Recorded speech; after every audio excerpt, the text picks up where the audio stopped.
We live in a beautiful world. Just look at the amazing things around you. Let's go back to the beginning and see what the Bible tells us about how it all began. In the beginning, God made the heavens and the earth. God moved over the darkness and said, "Light!" He called the light day, and he called the darkness night. Then, God made a space to separate the waters above from the waters below. He called the space sky. God gathered the waters together and dry ground appeared. He called the ground land and the waters seas. Then he made plants like grass, grain, and trees. Then God made lights in the sky. He made the sun for the day, the moon for the night, and all the stars. God made fish to swim in the waters and birds to fly in the sky. "Have babies," he told them. "Fill the world with splashing and singing." Next, God made animals. He made farm animals, wild animals, and animals that crawl on the ground. "Just one more thing to make," God said, "the most special thing of all." So, in His image, God made man and woman. "Have babies," He said. "Take charge of the world. Care for the fish, the birds, and the animals." Day 6. Then God looked at everything He had made. "It's very good," He said. So, on the 7th day, He rested and made that day special. The first man and woman, Adam and Eve, lived in a beautiful garden that God made for them. But Satan came as a crafty serpent and tempted Adam and Eve. "Did God say you must not eat the fruit from these trees?" The serpent asked Eve. "Just the tree in the middle," Eve replied. "If we eat from it, we'll die." "You won't die," said the serpent. "There's a reason why God doesn't want you to eat from that tree. If you do, you'll be like Him. You'll know what He knows."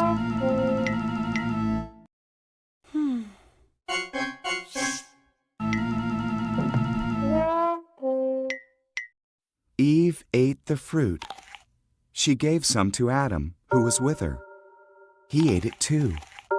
And at once, they knew things they had never known before.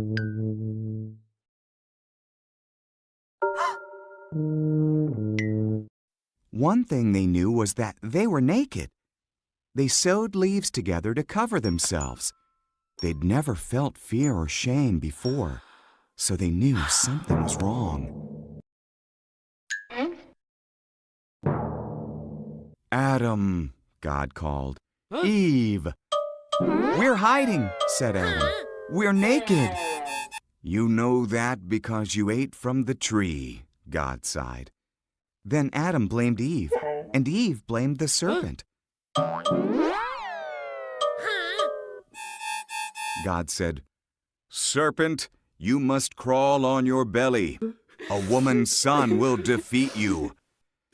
Eve, childbirth will be painful. Adam, growing food will be difficult."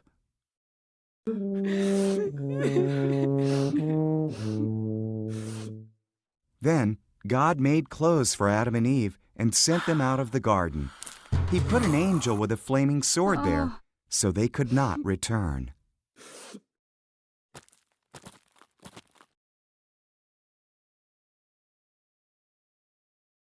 The earth filled up with people, but they sinned so much that God was sorry He had made them. He decided to send a flood to wash away everyone on earth. There was a man named Noah who wasn't like the others. Noah loved God and obeyed Him. God decided to spare Noah and his family from the flood. God warned Noah about the flood. He told him to build an enormous boat with a low roof, 3 decks, a window, and a door. In obedience, Noah built it. God told Noah to collect 2 of every kind of animal, 1 male, 1 female. Then Noah, his family, and the animals went into the boat. God shut the door. It rained for 40 days and 40 nights. Water fell from the sky and rose from the oceans and lakes. Even the tallest mountains disappeared beneath the flood. Meanwhile, Noah, his family, and all the animals were safe in the boat, floating on the floodwaters. God had not forgotten about Noah, not even for a moment. God sent a wind to blow. The waters went down. The boat rested on Mount Ararat. Noah sent out a dove. When it didn't return, he knew it was safe. When the ground was dry, God told them to come out. He put a rainbow in the sky as a promise that he would never flood the whole earth again.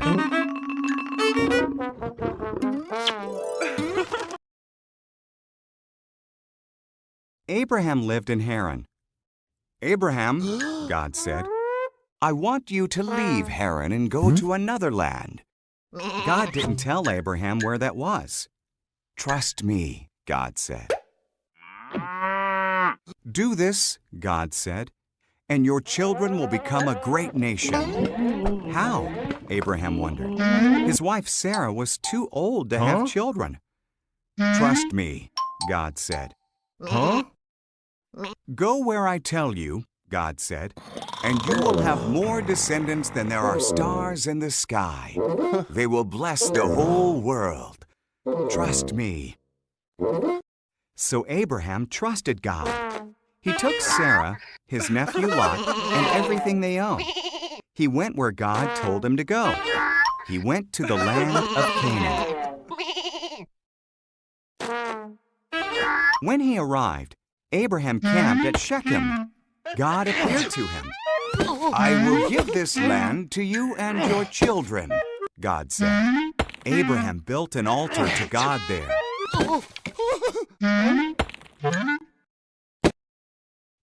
Abraham traveled around God's promised land.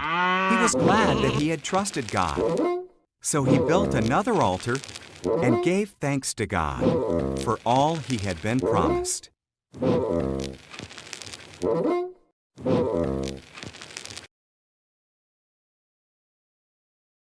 God promised Abraham a son, and from that son, many descendants, who would bless the whole world. But Abraham and his wife Sarah were too old to have children. 20 years went by. Still, Abraham trusted God's promise. When he was 100 and Sarah was 90, God reminded them of his promise. Sarah was going to have a baby.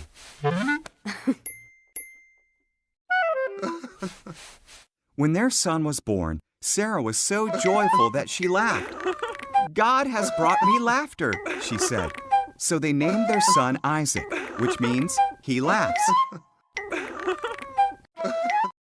When Isaac was a boy, God tested Abraham by telling him to take Isaac to Mount Moriah and kill him as a sacrifice to God. Abraham was confused, but still he trusted God. Isaac carried the wood, and Abraham held the knife and torch. Together they climbed the mountain. Where is the lamb for the sacrifice? Asked Isaac. God will provide it, Abraham replied. Abraham arranged the wood on an altar, tied up Isaac, and laid him on the wood. As he raised the knife to kill Isaac, an angel called his name. Abraham! Don't hurt the boy, the angel cried. God knows you trust his promise. Look, there in the bushes, a ram is caught by its horns. Sacrifice that instead. So Abraham sacrificed the ram instead of his son. He called the place God will provide, because God provided the sacrifice. Just as God had said, his promise came true. Jacob had 12 sons. But he loved his son Joseph the most. He gave Joseph a special brightly colored coat. Joseph's brothers were jealous of him. They hated him. Joseph also had special dreams. In my dream, we were tying up bundles of wheat, he said, and your bundles bowed down to mine. Joseph's brothers hated him even more. Joseph had another dream. The sun, the moon, and 11 stars bowed down before me. His father and brothers grumbled. Are you saying you will rule over us?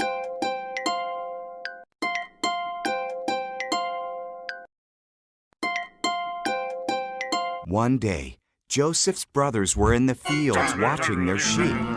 They saw him coming to see them. They planned to kill him and put an end to all his dreams. It would be wrong to kill our brother, said Reuben. Let's throw him in this empty well. So they tore off Joseph's special coat and threw him into the well. Ishmaelite traders came by on their way to Egypt.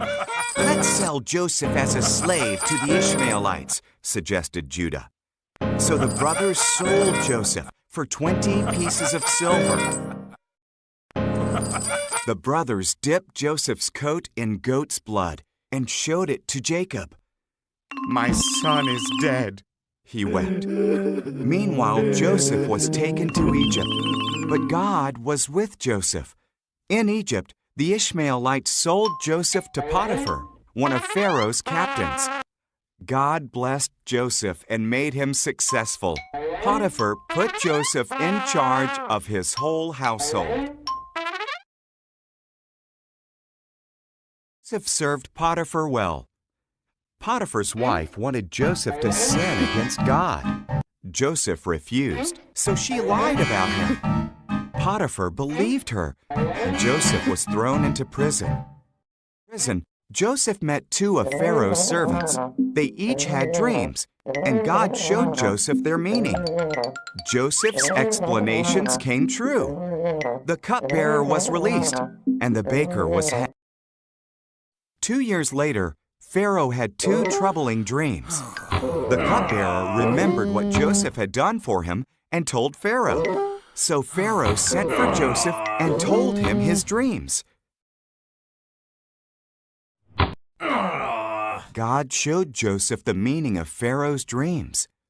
For 7 years, a lot of food will grow, said Joseph. So store up food because 7 years of famine will follow.